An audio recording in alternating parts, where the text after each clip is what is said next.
Bonjour à toutes et à tous, vous écoutez le troisième épisode de notre podcast Aller au top. Après le joueur Zlatan et le coach Diego Simeone, aujourd'hui on va parler d'un club.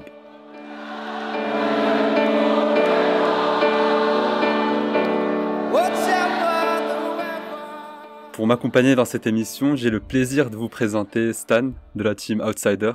Stan, bonsoir ou plutôt bonjour, parce qu'on n'est pas sur le même fuseau horaire. Salam tout le monde. J'espère que vous allez bien, la paix et la santé. Bah ouais, merci frérot, merci pour l'invitation déjà. Voilà, un grand bonjour à ta communauté. Et puis voilà, j'ai hâte qu'on puisse discuter de ce club-là. J'espère que c'est pas un club de tocards, hein.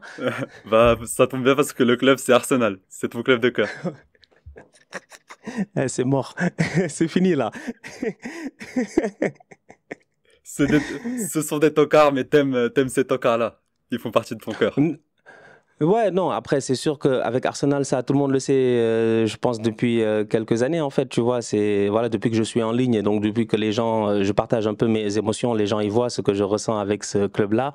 Mais bon, l'histoire d'amour avec Arsenal, elle remonte depuis bien longtemps, tu vois, elle remonte début des années 2000, là où tu tombes en amour, j'ai envie de dire, tu vois, là où, comme ils disent, hein, tu fall in love avec le football. Et moi, c'est le football d'Arsenal, des débuts d'Arsène Wenger et tout. Donc, jusqu'à aujourd'hui, on est là, tu vois, on peut changer de go, on peut changer de pas mal de choses, tu vois, mais changer de club, c'est dur. Ça, c'est Eric Cantona qui disait ça. On peut changer de femme, de Exactement. religion, de plein de choses, mais le club, tu peux pas. Mais Tu peux pas. ma première question, c'était justement d'où vient cette passion pour Arsenal, même si j'ai ma petite idée, parce qu'on te suit régulièrement. Je sais que c'est dû à un joueur, un très très grand joueur, qui t'a inspiré et qui t'a transmis l'amour du foot, mais est-ce que tu peux développer un peu? Ouais, c'est sûr, numéro 14 sur le dos, j'étais jeune et la plupart de mes amis te diront, ouais, je pense que j'avais peut-être 10, 11 ans et dans ma tête, en fait, j'avais, j'ai envie de dire, juste pas de personnalité footballistique. En fait, dans ma tête, je voulais juste faire comme Thierry Henry. Tu vois, je voulais tout faire comme Thierry Henry, tu vois, c'était juste une dinguerie. J'ai toujours kiffé Thierry Henry parce que voilà, c'était, je sais pas, tu sais, des fois, t'as un feeling, c'est comme aujourd'hui, il y en a, ils ont vu Neymar, ils ont eu ce feeling-là, ils ont vu Messi, ils ont eu ce feeling-là. Moi, c'était Henry, dès la première fois où je pense que je l'ai vu jouer sous le maillot d'Arsenal. J'étais encore jeune, hein, je devais avoir peut-être 12 ans, un truc comme ça, 12 ans et demi, peut-être 13. Et voilà, automatiquement, j'ai kiffé le joueur. Et derrière, tu kiffes le club aussi, tu vois. Donc, tu t'es dit, OK, il joue à Arsenal, c'est Londres. T'es petit, t'as des rêves, tu te dis, ah, j'aimerais bien un jour aller à Londres, aller à Highbury. Moi, j'ai jamais eu l'occasion d'y aller, mais finalement, j'ai pu faire l'Emirates. Et puis voilà, ça a commencé comme ça. Et puis aussi, tu vois, l'autre aspect qu'on oublie souvent, quand on est jeune, il y a les jeux vidéo, tu vois. Et donc moi, quand je jouais à FIFA, je me rappelle FIFA 2001, là, je prenais que Arsenal. Je réfléchissais même pas, en fait, je m'en foutais des autres clubs. Je savais qu'il y avait des grands joueurs au Real, au Barça et tout, mais je m'en foutais, je voulais que Arsenal. Donc ouais, ça a commencé vraiment comme ça, en tant que jeune. Après, en tant qu'ado, j'ai grandi, et puis voilà, la passion, elle a continué, quoi, tu vois. Là, tu parles de joueurs qui nous marquent, qui nous transmettent l'amour du ballon rond. Moi, pour ma part, c'est Zlatan, mon frère, c'est Messi. Mais en fait, en voyant tes débriefs, je remarque souvent un adjectif que tu utilises, qui est rattaquant. Est-ce que tu peux me citer le plus gros rattaquant que tu as connu à Arsenal? Je pense que il y en a un qui vient directement en tête. Après, moi, il y en a un qui me vient en tête, tu vois, parce que je pense que c'est une légende de chez nous, tu vois. C'est vraiment, dans chaque club, il y a ces légendes, tu vois. Donc, avant les Ferran Torres, tout ça, tu vois, avant tous ces gens-là même Vinicius dans le temps, hein, les premiers pas de Vinicius, tu vois, quand Benzema parlait, tout ça. Avant tous ces joueurs-là qui sont passés par l'université du tocarisme, j'ai envie de dire, avant que j'arrive en ligne, il y avait déjà des tocards. Et parmi ceux-là, il y en avait un, c'était Brentner, Niklas Brentner, les gars l'appelaient Lord de Brentner, un attaquant, franchement, j'ai envie de dire, en fait, entre lui et Sanogo, je me demande, en fait, entre les deux là, en fait, je me demande dans l'histoire d'Arsenal. J'avais peur que tu dises Marwan Chamakh, là. Non, Chamakh est respectable. Chamakh est respectable. Ce que Chamakh a fait. Même à Arsenal. Oui, après, ça a été un peu plus compliqué, c'est vrai. Mais quand même, tu vois, Chamakh, il a un background. Tu vois, Chamakh, genre, si tu Ouais, regardes, moi quand je pense à Chamakh, je pense même pas forcément d'abord à Arsenal. Je pense d'abord à Bordeaux, à Gourcuff, à machin, tu vois. Je pense à cette équipe-là, tu c'est vois. ça. Donc, il y a plein de choses qui me viennent en tête quand je pense à Marouane Chamakh. Mais par contre, si tu me parles d'Arsenal, réellement, je pense que les fans d'Arsenal, ils savent. On avait Yaya Sanogo ici. On s'est posé des questions à savoir le boy, en fait, c'est quoi sa pertinence? On avait ici Brentner, il est resté là pendant des années. Mais je te dis, il avait tout d'un Haaland. Ah, alors là, c'est franchement, pour les plus jeunes qui nous écoutent et qui savent pas, il avait tout d'un Haaland. Mais il avait le physique de Haaland, il avait le physique de Zlatan, les cheveux blonds. En fait, le boy, il était beau, il savait pas jouer au foot. C'était terrible. Ça, c'est la Ben, rattaquance. leur attaquant ultime. Mais toi, en tant que grand fan d'Arsenal, j'avais une question. En fait, quand je lis les avis sur les réseaux, les gens ils citent souvent Mesut Özil comme étant leur joueur préféré. Et toi qui suis Arsenal régulièrement, qui a vu tous les matchs, j'imagine à l'époque, après le Real du coup, est-ce que il était si fort que ça Özil ou il y a un mythe qui s'est construit autour de son talent? Non, moi je pense qu'Ozil était très très fort. Je pense que ça, il y a absolument rien à dire. D'ailleurs, la dernière fois, cette semaine, pour être dans le contexte un tout petit peu, là on est début janvier 2025 et il y a eu les trades en NBA et j'étais en train un peu, voilà, un peu, je pense comme pas mal de gens, en se disant c'est un peu dommage qu'aujourd'hui les transferts ne soient plus aussi cachés que ce qui s'est passé dans le basket ces derniers temps. Tu vois, des transferts un peu out of nowhere C'est vrai, qu'on n'a pas vu c'est vrai. venir et tout. Et ça m'a replongé dans mon transfert de Ozil. Alors je me rappelle, je suis à, je pense, fin université, peut-être ma dernière année où j'ai fini l'université, je pense, et peut-être j'ai commencé à travailler, je me rappelle plus, on est en 2013 ou un truc comme ça. Je pensais ça, hein, c'est fin, alors on est en 2013 ou 2000, les gens sont en 2013, fin 2013, je pense qu'il arrive fin du mercato, hein, je pense qu'il Ouais, arrive, mercato hivernal de 2013. Ouais. ouais, il arrive et tout, et là tu es juste, genre, genre moi je suis Ah non, surpris. pardon, Non, été, pas le c'était l'été, mercato c'était hivernal, l'été. c'était l'été, c'était Ouais, à la c'était toute l'été. fin, ouais. Et je pense Wenger, il fait un truc en mode genre, on joue un match ou deux en championnat. Après Wenger, il y a une surprise qui arrive. Après, les gars sont comme, ouais, moi je connais tonton Wenger, ça fait longtemps, il nous fatigue. Il nous dit, et à chaque fois, il nous disait, il y a des surprises alors qu'il n'avait pas de quoi payer le stade. On était là en train de rembourser nos dettes du stade. On était fatigués, on n'avait pas de thunes. On était obligés de, tu vois, de gérer à gauche et à droite des petits achats et puis tout cela. Et là arrive Mesut Özil, mais la nouvelle, moi je l'ai prise, voilà, c'était incroyable. Tu vois, quand je l'ai vu, je ne sais même plus, je l'ai vu sur Facebook ou un truc comme ça. Je sais même plus, j'ai vu Özil Arsenal, je dis, c'est pas possible ça. Et tout. Ouais. Et effectivement, en termes de joueurs, déjà ce qu'il avait fait au Real avec Mourinho, avec Cristiano Ronaldo et tout ça, on a eu l'occasion de le voir. Hein. Mesut Özil, c'était un serial passeur décisif. Eh ben, c'est la même chose qu'il a fait à Arsenal. C'est juste qu'à Arsenal, moi j'ai envie de dire qu'il y avait moins de qualité devant, un peu. Tu avais un Olivier Giroud qui a beaucoup raté quand même, qui a été très bon hein, sur les années qu'il a été avec nous, mais il a raté quand même des occasions de temps en temps où je te dis, Özil, il y a des années où il aurait pu faire beaucoup plus de passes décisives et tout. Mais moi, j'ai absolument rien à dire sur le passage de Mesut Özil, à part un grand bravo. Franchement, c'était un top player, un excellent joueur. Il m'a fait kiffer, je l'aime trop. Franchement, je l'aime trop. En fait, c'est vraiment le genre de joueur que moi, j'aimais, quoi, en fait. Tu sais, moi, j'aime les gars qui sont différents. C'est pour ça que j'aime bien Thomas Müller, par exemple. Tu vois, j'aime toujours les gars qui sont différents. Parce que je trouve qu'il y a des joueurs, ils sont peut-être tous pareils dans une catégorie. Et puis, il y en a toujours un, il stand out. Juste parce que, voilà, il fait les choses différemment. Sa petite passe, là, rebondit, machin, la frappe, la rebondit qu'il fait, la spéciale Ozil, le but La face à Ludo. spéciale.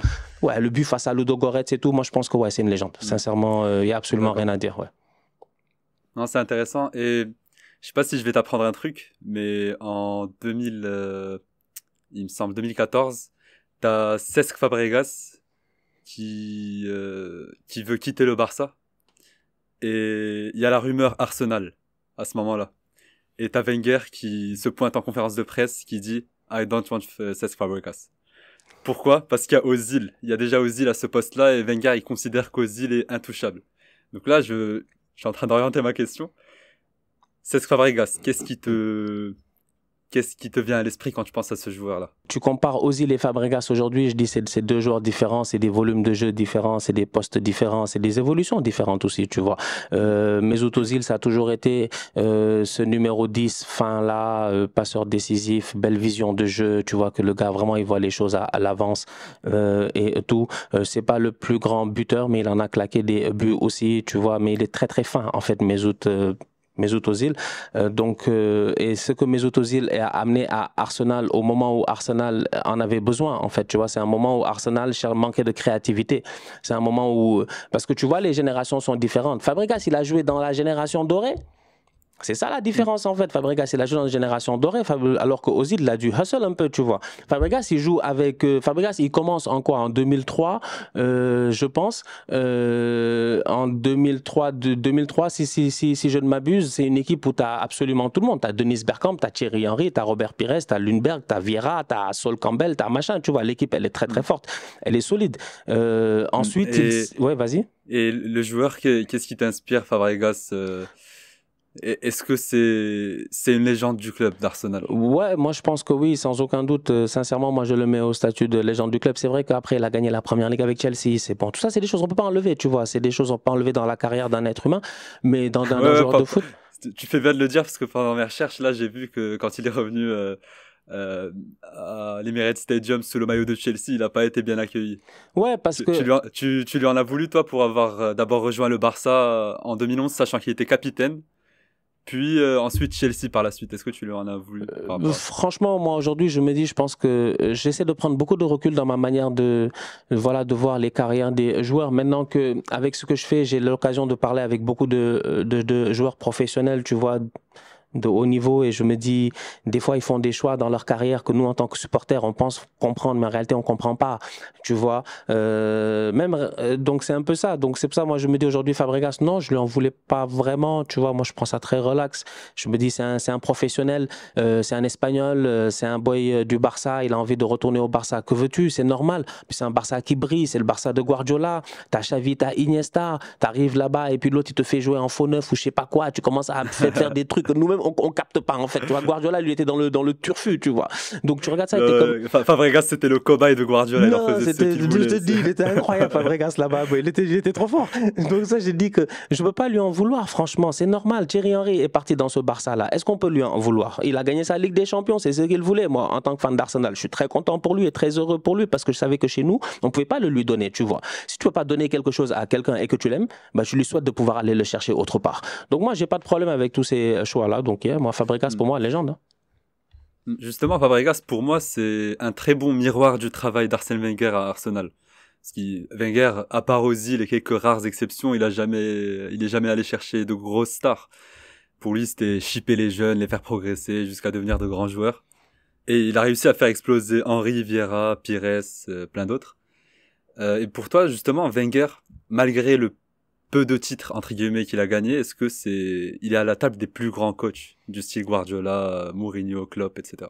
Ouais, c'est un précurseur. En fait, c'est ça la différence aujourd'hui. Je pense que les plus jeunes, ils vont le voir différemment parce qu'aujourd'hui, on s'arrête sur les statistiques, tu vois. Hier, je le disais dans mon débrief du Barça qui gagne 5-0 face à Valence. Et je disais, Pedri, il a 2 passes décisives en Liga, en fait. J'ai dit, tu t'arrêtes sur les statistiques, c'est mort. Et je disais, non, oublie ça. C'est lui le passeur décisif, en fait. C'est lui le gars décisif en réalité. Donc, c'est la même chose avec Wenger. C'est vrai qu'en termes de première ligue, il a été dans une ère assez compliquée, hein, Sir Alex Ferguson. Après, tu as le Special One, il est arrivé, il nous a fatigué lui dès la première année et puis après ça a jamais arrêté, Mourinho et tout, donc ça a été assez compliqué. Mais Wenger, c'est lui qui change un tout petit peu le football à l'anglaise, la manière de penser football en Angleterre, tu vois. En tout cas c'est ce qu'on nous dit et c'est ce que tout le monde nous confirme un peu. En Angleterre avant ils avaient une manière de faire. Wenger il vient et il instaure une certaine discipline, il instaure une certaine, j'ai envie de dire un certain professionnalisme. Les entraînements se passent différemment, la nutrition se passe différemment, le mental, le travail sur le mental et pas mal de choses, plein de choses qui ont après, je pense, inspiré pas mal d'autres coachs. Ça a poussé, je pense, Sir Alex Ferguson à s'améliorer encore beaucoup plus fort parce que lui déjà, il était déjà très fort et puis ça a poussé à ce truc.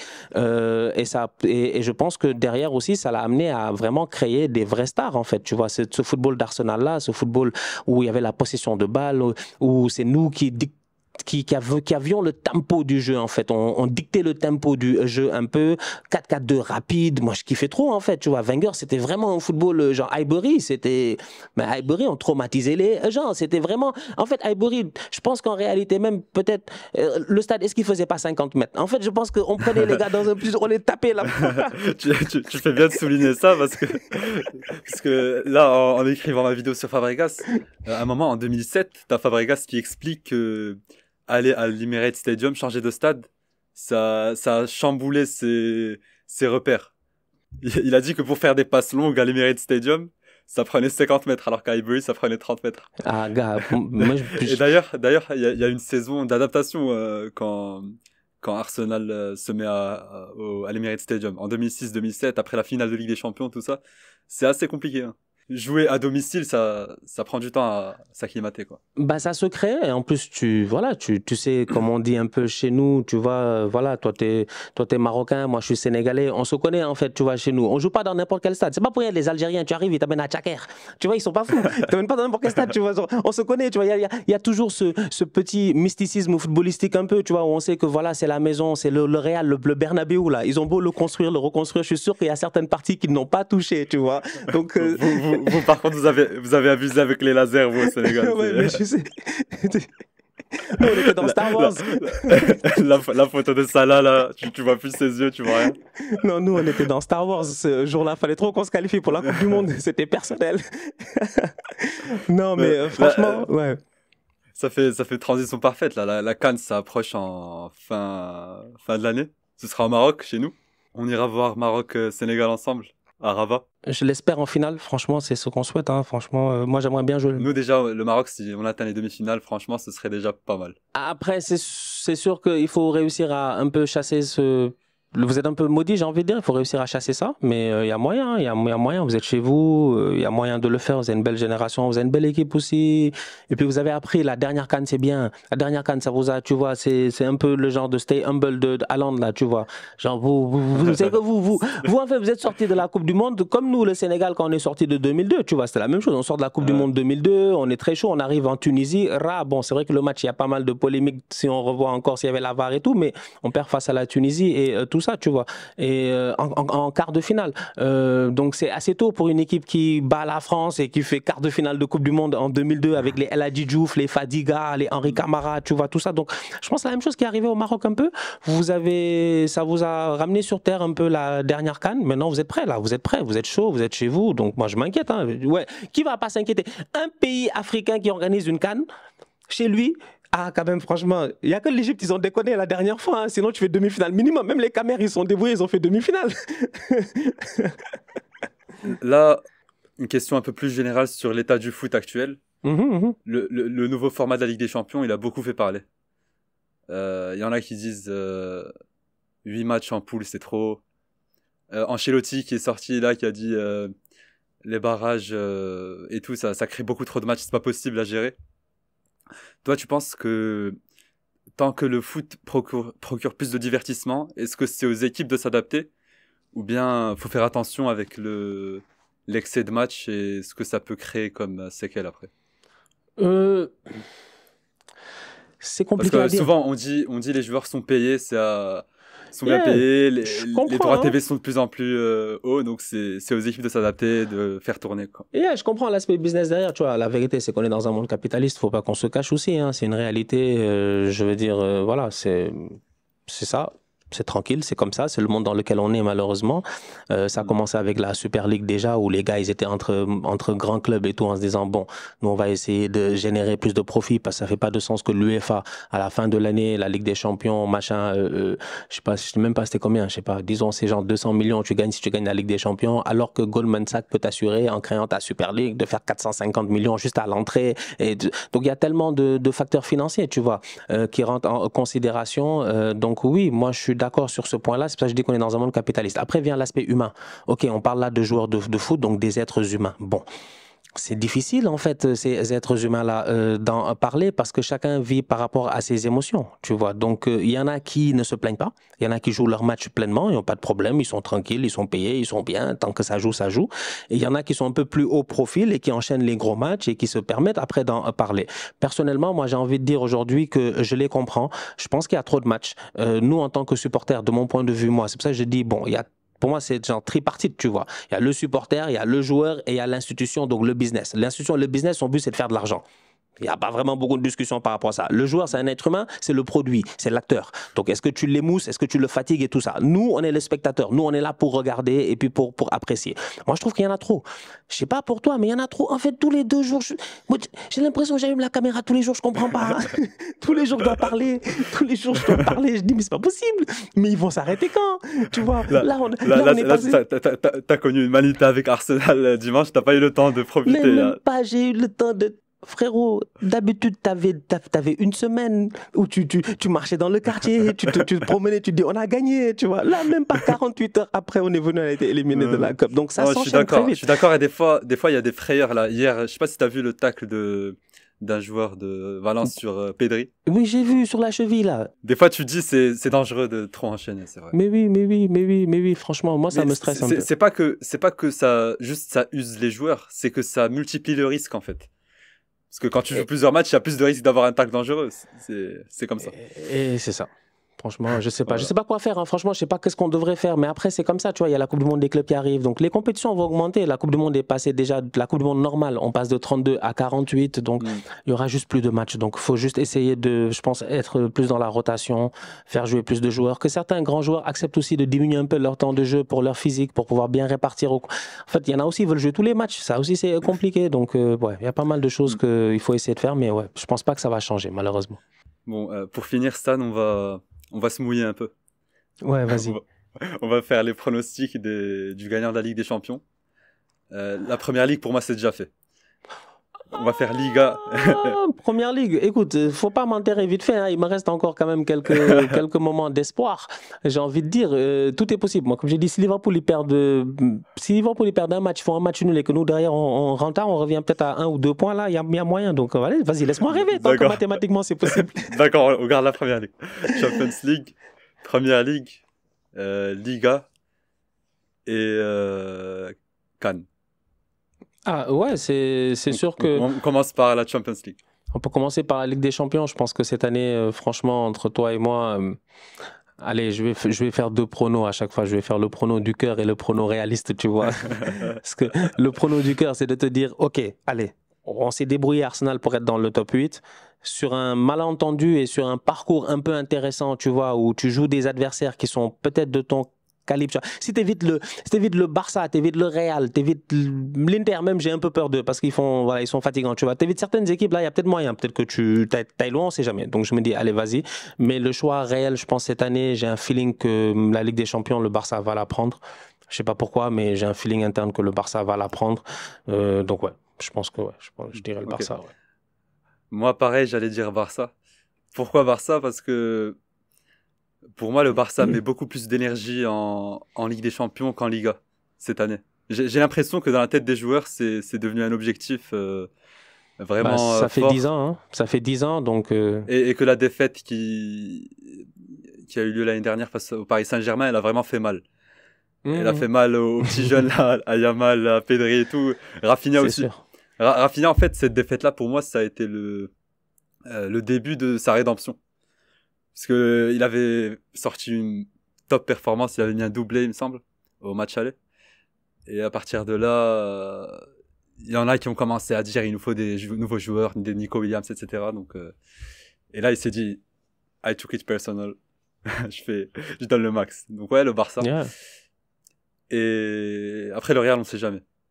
Mais bon, ça reste le Real, hein, tout le monde sait, ça reste le Real. Le Real, c'est bon, ça va. Comme j'ai dit, moi, je veux pas savoir comment on dit 16 en espagnol. Ça me fatigue. Quattro décima, quincero décima, je sais pas, ils sont trop forts, ils nous fatiguent. Et du coup, Première Ligue, malheureusement, je vais être honnête avec toi.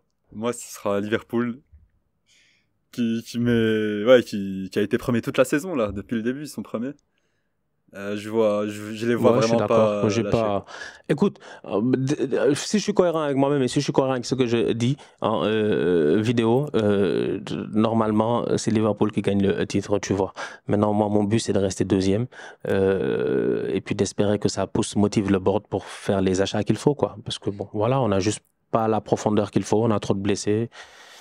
C'est tout. Mais ouais, Liverpool, je suis d'accord. Hein. Franchement, ils sont forts. Et puis ça, là, il est en mission, donc que veux-tu? C'est ça. Bah, la Liga, déjà, la Liga, c'est compliqué. La Liga, c'est très compliqué. La Liga, peut-être l'Atlético, ils vont gagner. Moi, je dis l'Atlético. L'Atlético, ils vont gagner la Liga, tu vas voir. Là, le match de demain, il est crucial. Ah ouais, l'Atlético va. Je sais pas ce qui va se passer. Quand ce podcast sortira, les gens qui écoutent sauront le résultat. Ah bah, bonne chance. Mais non, c'est rien. Ça va être dur. Hein. Ouais, je pense que la Liga. Et Simeone, il a dit qu'il était prêt à mettre le bus au Bernabéu sans aucun remords. Il a dit ça. Posé. Franchement, ils vont venir, ils vont jouer le hold-up. Nous-mêmes, on sait. Donc, Que veux-tu? C'est comme ça, hein. Donc ouais, moi je pense que l'Atlético, ils peuvent le faire. Il y a moyen. Ça serait drôle. Ouais, moi, j'aimerais bien. Moi, je vois bien le Real sortir un peu rapidement en Ligue des Champions en huitième et tout donner en Liga et remporter la Liga. Ça va être dur là pour le Real quand même, niveau tirage là après City. Ouais, c'est le Real. Mon gars, C'est vrai. c'est le Real. En fait, je veux que je dise quoi, c'est le Real. On était là, on était vivants, on a vu Benzema faire des affaires qu'on n'a pas compris, on a vu des remontadas à gauche, à droite. Ah. Non mais aussi niveau défense c'est dur cette année mais après ouais. Ouais, c'est sûr. La CAN. Ouais, la CAN, voilà, la CAN, moi je dirais, ça tombe bien en plus, il me reste pas beaucoup de batterie, en plus j'ai foiré dans mon truc. La CAN, moi je dirais, c'est le Sénégal, hein. C'est le Sénégal, tranquille, et puis on s'arrête là, c'est tout. Nous, on va chercher notre deuxième étoile.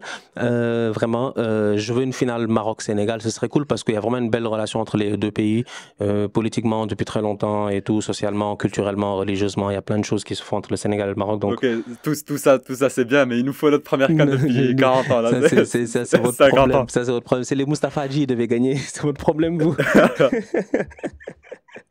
Ouais, on avait une belle génération en 2004. Bon, bah, Stan, merci beaucoup. C'était un plaisir d'échanger. À une prochaine, pourquoi pas. Ce sera mon frère cette fois, si jamais on a l'occasion de se reparler. Bah, c'est sûr, ce serait cool. Et puis voilà, j'espère qu'on aura l'occasion de se capter chez vous dans un an. Et puis voilà. Bah, nous, on sera en place à Casablanca. Tu peux nous contacter, on se voit. C'est carré. Et même si tu viens à Paris, là, on est à Paris. Bah, c'est cool. C'est carré. Alors, dans tous les cas, on fait ça bien. Et puis voilà, merci à tout le monde de nous avoir écoutés. C'était un plaisir. On est ensemble, comme je dis à chaque fois. Et puis voilà, on reste en santé. Allez, salut. Passe une bonne journée. Merci.